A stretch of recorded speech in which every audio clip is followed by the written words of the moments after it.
करायला पाहिजे। मी अनेक लोकांच्याकडे बघितलं, सर्वे घेतले, हे मला सर्वे असणार कुठल्या कंपन्या तुम्हाला सांगतायत सर्वे? अरे माझा मेंढका मेंढराकडा आहे, त्याचा सर्वे कोण करणार? कोण करणार? माझा चर्मगाराचा पोरगा तिथं रात्री घेऊन बसलाय, त्याच्याकडे सर्वेवाला कधी जाणार?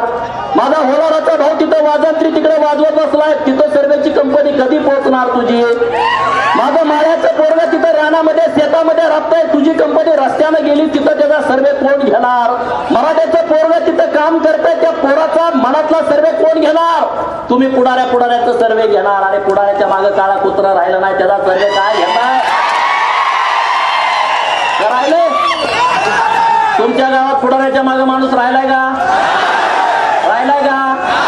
मीडियावाल्यांना माझी विनंती आहे, गावगाड्यातल्या पुढाऱ्याच्या मागे माणूस राहिला नाही मित्रांनो, तो एकटाच राहिलाय, त्याचं इस्त्री केलेलं धोतर राहिलंय, त्याचा शर्ट राहिलाय, त्याची टोपी राहिला, बाकी त्या मागे कोण राहिलं नाही, सगळे माझ्या बरोबर आलेले आहेत। संजय पाटील कोण होता या सांगली जिल्ह्यातला? कोण होता का नाही संजय पाटील? कोण होता मोठा? बरोबर ना? लोक लता लता लता लता हलायची संजय पाटील म्हणलं। आता तुम्ही हलताय का लता लता? फाटला नाव झालं माझा पत्रकार मित्रांनो, संजय पाटलांना तुम्ही घाबरता का?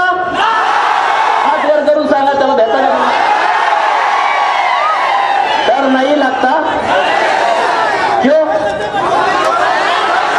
हे गोपीचंद पडळकरचं काम आहे। गोपीचंद करतो काय? त्याला पद नाही, संविधानिक दर्जा नाही, त्याला फंड नाही। अरे मी लोकांना स्वाभिमानी बनवतो, भयमुक्त करतो। संजय पाटील 4 महिन्यापूर्वी डॉन होता, आता त्याला गाळ कुत्रा विचारात